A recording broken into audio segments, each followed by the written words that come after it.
First day, second day, on the fourth day. Why the third day? Because this portion of John is an illustration. John is simple in its composition, but it is a book of science. Science means that it uses events, it uses persons, it uses places to illustrate the real condition of man. The real condition of human living and the condition of man before our God. So this is what we mean by science. Para ba yung traffic sign? Stop! It means you have to stop. Or there's a sign, slippery road. It means slippery talaga yung road. It makes you aware of what is to happen. The thing that is about to happen. So, when the Bible says Jesus went to this wedding on the third day, it says where the place is. No? This wedding took place in a place in Galilee called Cana. Now, if we wanted to summarize all these 11 verses, chapter 2, verses 1 to 11, it's about this marriage event or wedding. You can summarize it in one sentence. Jesus came on the third day in resurrection. Kaya pala may third day. Because he did not went there as a not in resurrection. Kaya pala in-attach yung word na on the third day because Jesus attended that wedding in resurrection. Now, to complete the sentence, Jesus went to that wedding in resurrection. And it says, in that wedding, there were weak and fragile people. So, nasagsayang weak, maluyon. So, fragile means, biglo nun. Dali, mabuwak ng mga tao. Kunting stress, wala, depressed na yun. Walang meaning sa word na fragile. So, what I did, the Lord went and attended this wedding because there were people in that wedding. I think most of the people in the wedding, or all of them, they are weak and fragile in the eyes of God. So they needed His coming in resurrection. Then it says, not it was a wedding. It means it was a human enjoyment. There were people there who attended. They were weak, they were fragile people, but they were there to enjoy. Because in a wedding, we all came here to enjoy. Bawal ang nakasimangot. It will be very impolite when you attend the wedding of Cyril and you are crying. Nagdilap man ka, usa ka. Ito siguro sa mga, di ba? A wake or a funeral, fitting ng pailak-ilak nito. Pero sa hilak, yung mga mama, no? Nagpapalabi na. Anak! Nalagyan ka sa kamot ni Cyril. Oy, Cyril! Yan, naging minimum. Nagyan po yung mga human emotions. Pero dili itong hilak na ito. Grabe gini mong kaguhol. A wedding is a happy and a joyous event. That is why the people came there. They were weak, they were fragile, but they came to a joyous event. So, muna siya ang one sentence ito. So, when Jesus attended the wedding, why do we say the people who attended that wedding were weak and fragile? Because the name Cana, its original Hebrew, Aramaic word means bagakay, reeds. Bagakay man ano? Bisaya, right? Diba mga bagakay sa mga swampy area man ano? Dito na manubo na dali lang kayo mabuak. Dipis kayo, dahil size hangin nga rin, mabuak kayo. Nung unang ginganlan tong lugar ng Cana, ay nakakayang bagakay. And again, it's a sign that people who were living in those areas, especially those who attended the wedding, they were bagakay. They were weak, they were fragile people na dali mabuak. That is why the Lord chose to attend that particular wedding in a very specific place called Cana. To bring out these signs that all of us, human beings, no exception, we are all weak and fragile. So muna itong meaning sa, ngayon, in Cana of the province of Galilee, kanang Galilee, grabe po na nangalan, no? It also signifies the cruel, ang condition sa kalibutan. Sakay Pilipinas eh. Ubus naman tayo, puro naman ta. Corruption. Kung ba, nag-discourage siya, abroad na lang. Eh, huwag naman itay.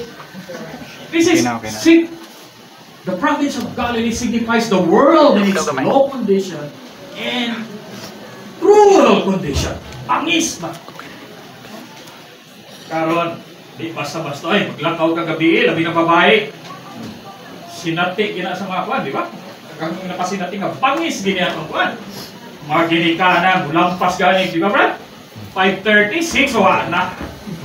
Magkanitubang sa inyong cellphone, sige kong tawag. Because we know this world is cruel. Free for all. Ang hari-hari, takong hari kisaya para now. Siguro sa Davao. Sabi yun naman siguro. One of the safest city man siguro mga area din, no? Tama sa Davao City. Pero dito sa mga Sambuanga, doon kayo sa Pasilan, doon kayo sa mga rest recreation sa Busayap. Island to island ka, island hopping, bayad kang 11 million. Na ba island hopping ba? 11 million ang bayad? Na! At kung Sambuanga, tinapon ka dito ba? Island to island ka. Island tours. Pero 11 million ang bayad. This illustrates the world where we live in. Is a cruel and a low condition. Dayon, kanong may mga dito nga, maski kinato sila, na sila ng cruel, nag-enjoy gapon sila because there was a wedding feast. Balikan sa natin yung mga word na, sa itong word na ito kay Juan, third day. It means the Lord in resurrection. Amen. Dayon, ang lugar, Cana, it means the people there, they were weak and fragile. Dayon ang Galilee signifies the world where they live. It's cruel and it's very low in its condition. Pero naglipay na gyapon sila ba? Yung kabaluan ta naglipay sila because of the wedding feast. Why is there a wedding feast? Because there was a marriage. And what does marriage signify? Si Cyril, una-una na sila ko, anak, duha lang ba? Upat ba? Usa lang ba kadusina? Doon sa kambok laki? Di ba mo una-una sa tao, di ba? Because marriage is a continuation of our human life. Walay tao, wag ninyo nga, wala ko na nga, walay junior. Kung pinaglaki ba, no? Junior na gini. Kung anong kita ganit, pag gumarani na wedding, Cyril, congratulations! Pero sa kang sister Christine, best wishes. So, hindi minato itong best wishes. Best wishes. Namugawas na si Junior after 9 months. For the continuation of Caban and Cano life. So that is what marriage means. That is what wedding means. Every wedding, we are all happy, hopeful, joyful because we are still continuing. Amen. Ay kung wala yung marriage, wala na ta. Extinct. Wala ang species na to. Human life, extinct. So, yung kagwapo hindi kita gusto mawala na sa kalibutan na Pero kami, pwede namin. Pero mga inandi, ginamusugot, anak, ninyo lang yun. Magpadayon ganyan ang apelido. Magpadayon ganyan ang hanong kinabuhi. That is the meaning of a marriage. Of course, kanang wedding feast, mo na niya itong luwa na rin, kanang wedding feast. They were enjoying, and you know, sa Middle East sa una, no? Maski karon man siguro. Sa ilaha, katong sa Palestine, kanang sa Galilee, ang sentro na sa ilang wedding feast, no? After a marriage is the wine. Bino, gina. Murag sa tuwa kung may lechon, Siguro ni kasal, may lechon. Diba? Di siguro ni special event kay walichon. Pero sa ilaha, bino yun na. Okay na sa Middle Eastern culture. Orang punya si kanaanan na punta, no? Kanaanan na punta itong baso. Ang gusto may sunod na ito, tubig. Bino gito. Because wine signifies our enjoyment of our human life. Pero it so happens na ang sentro atong ilang enjoyment sa ilang human life, signified by the wedding feast, which is the wine, and wine in the Bible signifies life. No, pero hindi siya gamiton sa Ginoo, no? Ang extra sa grape, which is organic fruit, signifies life. So kanang mawala na walay bino, meaning hurot na ang kinabuhi. They were enjoying. So mo ito'y naitabo ng wedding. In typology, allegory, or science, katong nahurot ang, sige na, humanang kasalban, inom na. Uy, nahurot pa lang, di na brad. Kung ito'y sentro sa ilang, pagpadayon sa ilang kalipay ato na wedding feast. So, naitabo sa man. Ay, ang Ginoo, mauman na ito'y giadto sa Ginoo man. Kabalungan na siya, kusog ng mga inom, kung matamana dito. Wala na Allah, sige, giinom, hurot ay! Maybe, gamay na po nagihanda na wine, basta ang point na hurot ay. It means wine signifying human life. It always ends. And it has its last day. Ano niya luwan sa Ginoo nga nung miadto ato na wedding. In typology, he was trying to tell the people, I know that the wine will run out. Because this is what it means. Our human life are all ending. Ako, pat na lang kabulan, wala na, double citizen na. Senior citizen na, kuha na card sa barangay, pila-pila na ta. Umana na, wala ang bino ba, nabot, pila na lang kay ML. Napatay sakit diabetes, napay-uric acid, ala. Ipakyaw na nato tanang sakit. Kada adlaw, inom, 7 katablitas, tulo sa buntag, upat sa gabi, para mapadayon lang yun ang human life. Pero kapag kita mahurot yun, Brad, ang bino. Marami ending ang human life. So when the wine runs out, signifying the typology of the ending of human life, all enjoyment will cease. May mga bilyonaryo, sayo pa, nakamatay na eh. Kinsay nalipay ba? Namatay? Pag hindi siya kabulong, mamamatay siya at nawa. When the wine runs out, every enjoyment ceases. Enjoyment mo sa imong asawa, anak ka, ay, biyuda na imong asawa, siya pa dayon. Ikaw, wala, ending na. So, ganong nga ito ang ginawa ito na kuhan? Because of this, human life is ending. It has its last days. So, ang gibuhat sa Ginoo, Brad, gisugo niya itong mga servant dito. Ikulit naman po siya sa iyong mama. Sige, kulit yung mama, sige. Purot na! Ang Ginoo, mas hindi pa siya inang kabalo na siya. Itong purpose niya ito siya ato. Kabalo siya, mahurot. Then, he ordered. Napagoy 6 water pots dito. Banga ba na? Ito Bisaya? Banga ka na. Banga ng tubig? Tadyaw? Unong ka inato. 6 water pots. Kato ginagamit to sa ilang culture sa Middle East, sa mga Hudyo, para sa cleansing to ba, purification nila. Ayaw mabot ang Sabat, kung nga sila i-feast sa Jerusalem, manghinlo sa mga tao. So it means something religious. na ang tao para malimpyuhan na siya. Pero wala siya kabalumas kay kung saan niya limpyo, punong baka ba nga yung gamiton, 70 baka ba nga, 600 baka ba nga, ay patay lagi ako siya. Ang religious activity sa tao nga magpalimpyo-limpyo sa tubangan sa Ginoo, mahulot lagi ako na. Same as the enjoyment of our human life. So, ingon ang Ginoo, punan ninyo na ang unong kabanga. At tuo po dayon. Mas nakapay ang pamay na. Tuwa na. Propita na. Nagipuno yun. Filled to the brim. Dito, giingnan ta. Katong tubig na gipuno sa banga, naghulagwa ito sa kani dili positive ang meaning sa tubig, but it is something negative. The water that filled the water pots into the brim signifies death.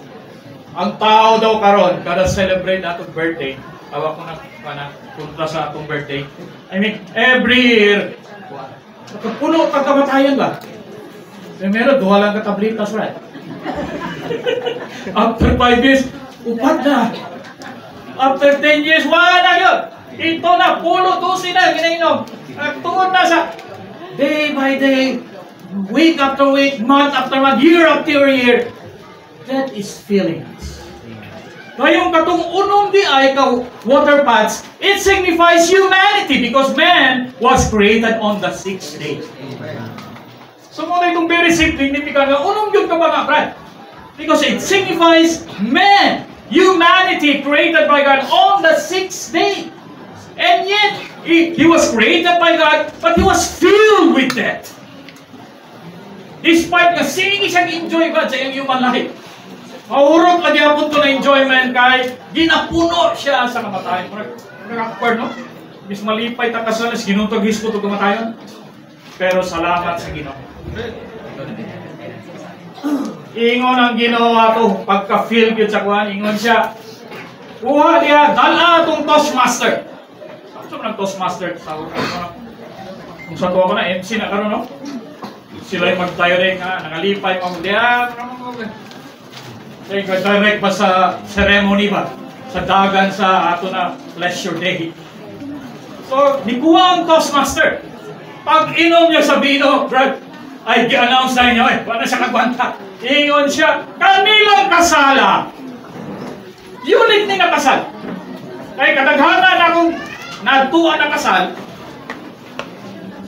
natambungan na kasal, sama. Unahon tong lami na bino, Brad. Ipainom sa tong lami na bino, hubog-hubog na ta, hindi na takabalo nga, wala na dito yung lami, ang next. Nagsugod na mga kag naitama, Brad. So di nakakabalo nga ang di na lami ang ihatag sa imo, ha? O usually ang style nila sa una, unahon tong lami, sige. Painita sa na diya, paimna na sa lami kaya nato na bino.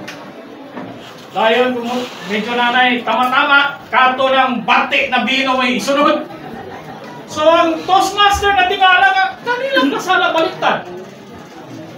Ang last naging pagawas ang pinakalami. Balikan ako. Ang bino, Brad. Pag-usap sa Ginoo, changing water into wine. Kato na wine mo ito'y deserve sa Toastmaster. Kung saan comment sa Toastmaster, ingon siya, the best wine. Hibali ang arrangement, Brad. Duminin nyo ang comment niya, this is the best wine. Atong una na ito ginom, dito the best. Kani the best wine. So, unsang wine nari? Wine signifies our human life. Pero kung sige tag-enjoy sa human life, sa success ni mo, na kay anak ni nani, na kay pabaw na nani, Brad, mahurot na Brad. Wala na yung ending sa inana na bino, Brad. Pero kaning ikaduhang bino, nagihatag sa Ginoo, mismo ang Toastmaster niyo na, this is the best one. Oh, tanan to nakadawat sa Ginoo. Nagtuo ko sa adlaw na nadawat ninyo ang Ginoo. Mauni yung gingon ninyo. O nakaingon gyud mo nga mauni pila kamayo na kinabuhi. saan pinakamayo na kinabuhi? Being a Christian. Receiving the Lord's life. Gaining the life of the Lord. The second wine, the water that was changed into wine, that was the best wine.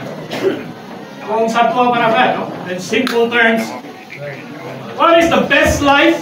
Ano na kalibutan, Brad? The best life is you have to receive the second wine. The best wine. Receive the best life, the highest life, the holiest life, the saving life. Ito yung meaning ng itong second wine, Brad. So today we are Christians because of course, mamang ko ngayon na kung Christian at tawa na yung problema. Nahanap sa bedo process. Dami akong problema. Pero wala di makaingon sa tuwa nga paita po ning kinabuhi eh. Kaya nga naman, Brad, tamis pa ni kaysa atong kinabuhi nato sa una, ngawa pa nato nadawat ang Ginoo. Yes. This is the best life. This is the second wine. Amen. Receive the Lord as your second wine. Amen. That is the best wine. This is the best life that you should live. Receiving the Lord as the second wine. O na ang Ginoo mao gito yung luwa nato na kuan. Gusto gid ipakita na ay mahurot na yung kalipay. Pero kung dawaton ko ninyo, nalagyan po ng tubig diya, murag puno pagyapon na tumbanga sa kamatayon, pero tamis na kayo siren. Ayaw tuwa na nila nga kung maminyo na ta suffering, puro ring, boxing ring, puro ring daw. Ang tinod, we have the best wine! Amen. Hallelujah. The top wine! The tastiest wine! Kung nakamamaywa pa kayo ng na bino, Panginoon na mo! O na'y luwan na ng wedding meeting. O na'y luwan sa ginawa ito ng wedding meeting. Ayaw mo ulit, ngawa mo kainom anay na bino! Talay ko ng bino. Karon, katong sa nakainom na sa bino, yung mo si Siren, ipadayo na lang, Brad! Kuman sa itong gospel, ipadayo na lang kung sa'y resulta yan yung pag-inom nato, ani. Ang John chapter 2, na ay duwa ka event yan. Kuman na itong miracle of changing water into wine, there was also the event of the cleansing of the temple. Katong temple, signify ito sa, of course, it's our human body. Puno kayo ng tubig, puno tagkamatayon, kahugaw. Wagi makaingon na perfect yun ta. Patayon pagyapon na, mas si Kristohano na ta. Pero ang Ginoo sige naglimpyo sa atong temple. Then eventually, the Lord is for this temple. Anong ipainom pa niya sa iyang bino? Sa iyang kinabuhi, matawat nato? Because He wants to gain His temple. Unang kwipuya na itong Ginoo. Unang John daw, chapter 1, nagsugod daw sa Ginoo as the Son of God. Then it ended up with God, the Lord as the Son of Man. As a Son of God, He gave us wine to us to give us the best life. But as a Son of Man, He brought us together with Him to be the dwelling place of God. Amen. Because the temple signifies God's dwelling here on earth. So, what yung purpose sa itong pagpadayon? Kung ba na itong dawat ang Ginoo, mag-meeting ta, matukod ta, aron mahimot ang hiniusang templo sa Diyos. O na ang Ginoo, gi-conclude ko niya yung John chapter 2, not just Himself as the Son of God, being life to man, but being the Son of Man as the dwelling place of God here on earth. So it's always life and building. Amen. Christ and the church. O ang wedding ni Cyril. Nagpadayon, nadawat nilang kinabuhi sa Ginoo, pero padayon pa silang tigom kung magkaanak sila. Dalo nila ang anak sa tigom, kay naapay templo na tuguron. The wine is for the temple.